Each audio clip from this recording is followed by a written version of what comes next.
यो हो आजभन्दा 300 वर्ष अगाडिको नेपालको नक्सा। त्यतिबेला नेपाल भनेर अहिलेको काठमाडौँ उपत्यकालाई चिन्ने गरिन्थ्यो। त्यो समयमा यो ठाउँमा मकवानपुर, चौदण्डी, विजयपुर र डोटी जस्ता ठुला ठुला देशहरू थिए र अरू ससाना देशहरू पनि धेरै थिए। त्यसपछि पहाडको एउटा सानो राज्य गोर्खा भन्ने ठाउँमा एक महान योद्धाको जन्म हुन्छ, जसलाई हामी बडा महाराज पृथ्वी नारायण शाह भन्ने गर्छौं। यिनको कहानी हेर्दा हिन्दी चलचित्र केजीएफ का रक्कीको याद आउँछ, किनकि यी दुईटैको लडाईँ गर्ने तरिका उस्तै हुन्छ। साइनो जोडेर हुन्छ कि दुश्मनी गरेर हुन्छ, आफूलाई मन परेको राज्य जसरी पनि बनाउने यी महापुरुष कसरी यत्रो ठुलो साम्राज्य खडा गर्न सफल भए त?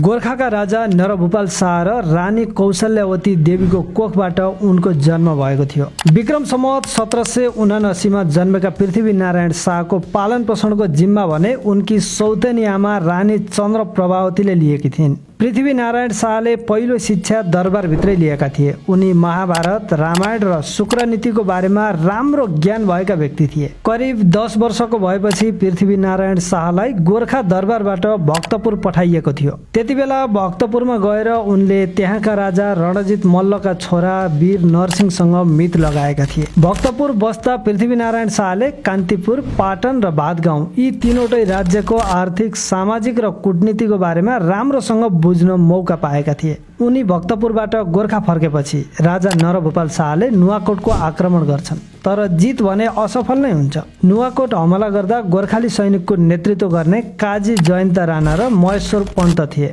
लडाईँमा हार भएपछि नरभूपाल शाहले काजी जयन्त राणालाई पदमुक्त गरिदिन्छन् र जयन्त राणा मगर कान्तिपुरको शरणमा जान्छन्। त्यतिबेला कान्तिपुरका राजा जयप्रकाश मल्ल थिए। जयप्रकाश मल्लले पनि उनीलाई आफ्नो सेनामा भर्ती गराउँछन् र केही समयपछि उनलाई कान्तिपुर राज्यबाट नुवाकोटको सैनिक सरदारसम्म बनाइन्छ। यिनलाई हामीले फेरि नुवाकोटको युद्धमा भेटाउनेछौँ। विक्रम सम्वत 1794 पृथ्वी नारायण शाह जब 15 वर्षका भए त्यसपछि उनको विवाह मकवानपुरका राजा हेमकर्ण सेनकी छोरी इन्द्र कुमारी देवीसँग हुन्छ। त्यो बेला मकवानपुर एउटा शक्तिशाली राज्य थियो। त्यहाँ विवाह गर्दा आफ्नो शक्ति बढ्ने फाइदा देखेर उनले त्यहाँ बिहा गर्न खोजेका थिए। विवाह त हुन्छ, तर छोरी सानै भएकोले गर्दा अहिले गोर्खा नपठाउने भनेर मकवानपुरका राजाले 1.5 वर्षपछि आएर लानु भनेका हुन्छन्। राजाको प्रस्ताव स्वीकार गर्दै पृथ्वी नारायण शाहले त्यसपछि बेहुली ससुरालमै छोडेर गोर्खा फर्किन्छन्। मकवानपुरका राजाले भने जस्तै गरी पछि फेरि उनी गोर्खाबाट मकवानपुर बेहुली लिनको लागि जान्छन्। त्यतिबेला भने राजा हेमकर्ण सेनका छोरा दिग्बन्धन सेनसँग पृथ्वी नारायणको झगडा हुन्छ। त्यही झगडाकै क्रममा पृथ्वी नारायण शाहले दिग्बन्धन सेनलाई अर्की रानी बिहे गरेर छोरो नजन्माई तेरी बहिनी लिन आउँदिन भन्छन् अनि बेहुली छोडेर उनी एक्लै गोर्खा फर्किन्छन्।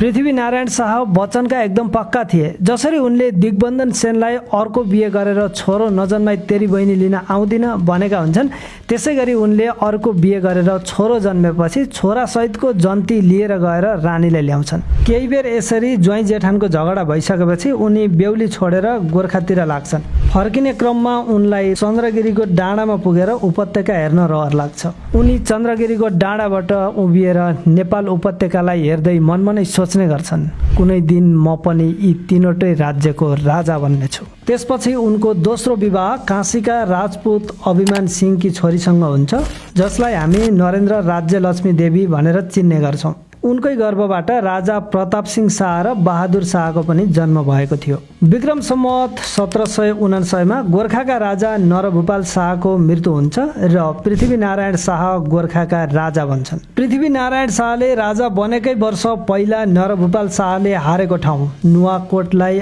आक्रमण गरे, तर जित भने असफल नै भयो। पृथ्वी नारायण शाहले नुवाकोटलाई आक्रमण गरेर गोर्खामा गाभ्न खोज्नुका दुईवटा कारण हुन्छन्। नुवाकोटसँग जोडिएको तिब्बतको सिमाना व्यापारको लागि एकदम सही लोकेसन थियो, त्यसैले गर्दा पनि उनी नुवाकोटमाथि नजर गाडी राख्थे। र अर्को कारण भनेको चाहिँ नुवाकोट एकीकरण गर्ने उनका बाबु नरभूपाल शाहको सपना थियो, तर बाबुको सपना पुरा हुन सकेको थिएन।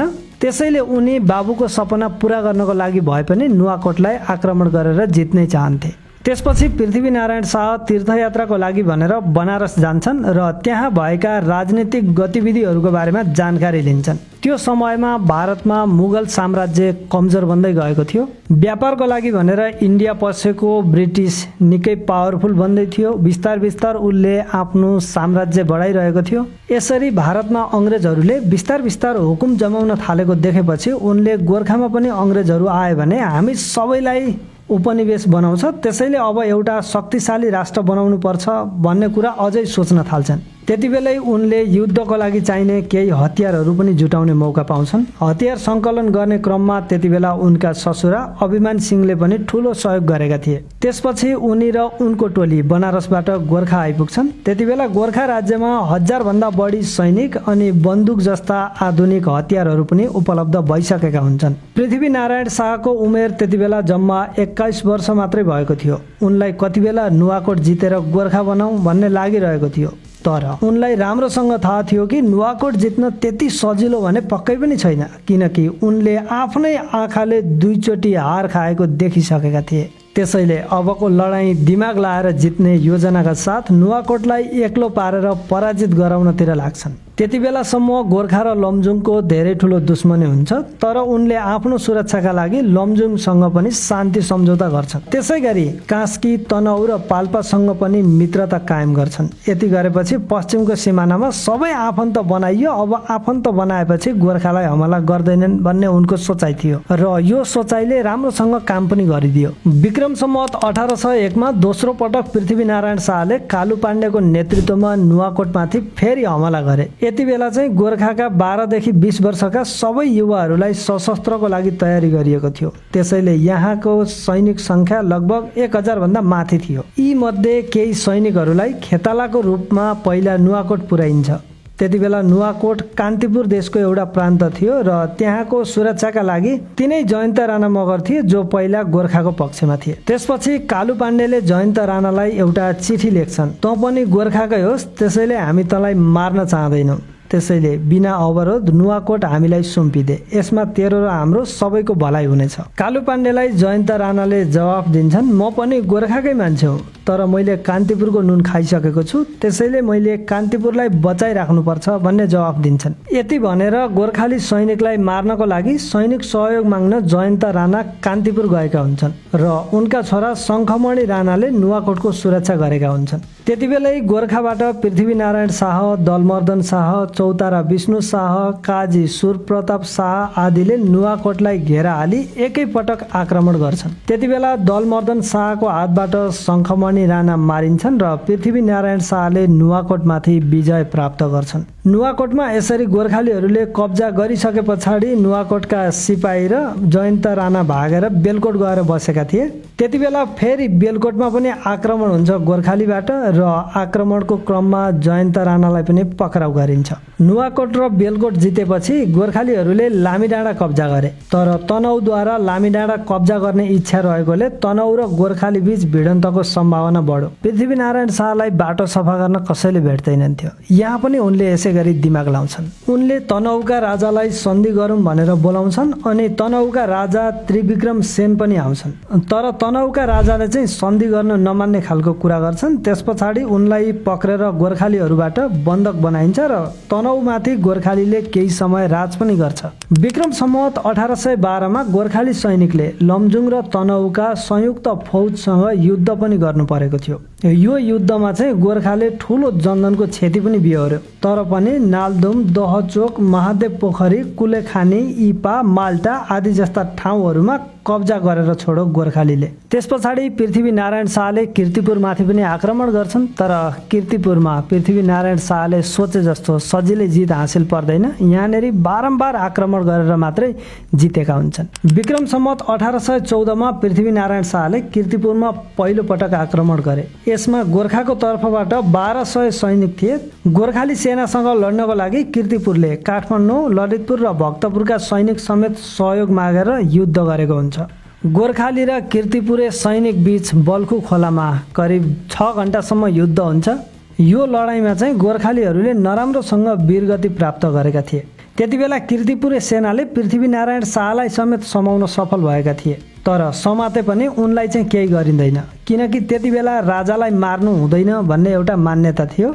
यही मान्यताको कारणले गर्दा पृथ्वीनारायण शाहलाई जीवनदान दियो, नत्र त कीर्तिपुरले इतिहासै बदल्दिन लागेका रहेछन्। यसरी भएको कीर्तिपुरको युद्धमा कालु पाण्डेको ज्यान गएको थियो, त्यसैले उनको ठाउँमा उनका छोरा वंशराज पाण्डेलाई राखियो।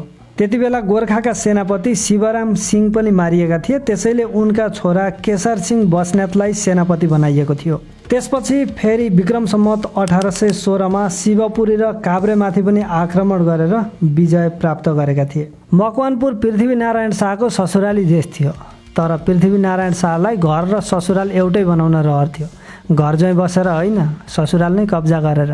मकवानपुर युद्धको लागि विक्रम सम्वत 1819 को भदौ महिनामा वंशराज पाण्डे र केशर सिंहले नयाँ सैनिक सङ्गठन बनाउँछन्। त्यसपछि मोहदम कीर्ति शाह, दलमर्दन शाह, सुरप्रताप शाह, नन्दु शाह र दलजित शाहहरूका साथमा ठुलो सङ्ख्यामा मकवानपुरमा गोर्खाली सेनाहरू पठाइयो। त्यसपछि मकवानपुरका सेना र गोर्खाली सेनाहरूबीच करिब 10 घण्टासम्म मकवानपुरमा लडाइँ हुन्छ। त्यो लडाइँ हुँदाहुँदै दिग्बन्धन सेन, जो पृथ्वीनारायण शाहका जेठान थिए, उनले सरेन्डर गर्छन् र मकवानपुर पनि गोर्खाको हातमा आउँछ। त्यसपछि उनले कुन कुन ठाउँ कब्जा गरे भन्ने बारे अर्को भिडियोमा चर्चा गर्नेछौँ।